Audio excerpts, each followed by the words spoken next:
Bir qadının həyatında ailəsindən sonra güvəniləcək bir insan olmalıdır. Mənim var. Amma anlamamazlıqdan gəlir onu. Belə hiss eləyirəm. Bilmirəm. Deyir, bir insan bir insanı itirmək istəyirsə doğrudan da onu məcburən saxlamaq olunur və zaman keçdikcə yaxşı olar. Mən çiynlərimdə çox yük daşımışam. Bundan sonra da inanıram ki, hər şey yaxşı olacaq və bugün işimdən, sənətimlə məşğulam. Otağıma tək çəkilməyimin səbəbi hər şeyi çox yaxşı gördüm. Bu aralar bir neçə ayda hər kəsi yaxşı tanıdım və bugün artıq öz işlərimlə, yeni işlərimlə məşğulam.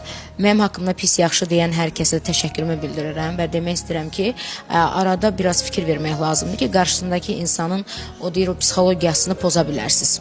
Amma Türkanın psixologiyası əməl başda pozulub. Mənim psixologiyam haqsızlıqlara görə pozulub. Başqa heç bir şey. Andan sonra bayaq dediyim o cümlə var idi. Artıq o düyünü həyatımızdakı bəzən o düyünləri o qədər açmağa çalışırıq.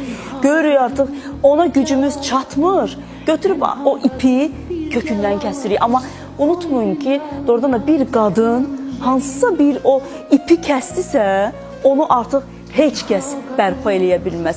Və bir qadının da düşməyini heç kim gözləməsin. Çünki qadın heç vaxt yıxılmır.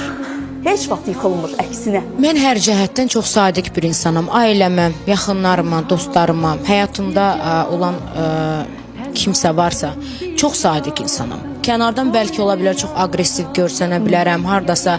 Bu da mənim illərlə çəkdiyim o haqsızlıqlara görədir. Amma mən bugün ona görə xoşbəxtəm ki, oxuduğum hər bir mahnı mənim uşağım kimidir.